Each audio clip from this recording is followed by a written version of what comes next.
Pero sa June 19 pa ito magsisimulang ipatupad. Wow, si Durgot. Matapos itong ilaghala sa mga dyaryo at pahayagan.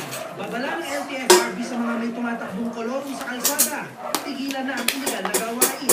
Alam po nila na kolor po yung ginagawa nila. Kolor po yung pinasok nila. Yung negosyo nila, nagsimula po sa... Paano malaman mo coding ka? Ano po ang gawin natin?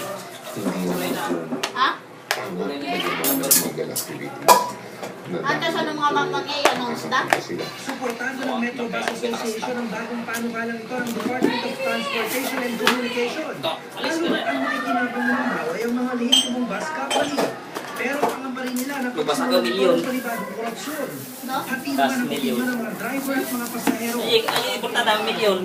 May pound pa dilugan mo. Wala, hindi lugan mo. Talong bulan. Malang. Maganda yun.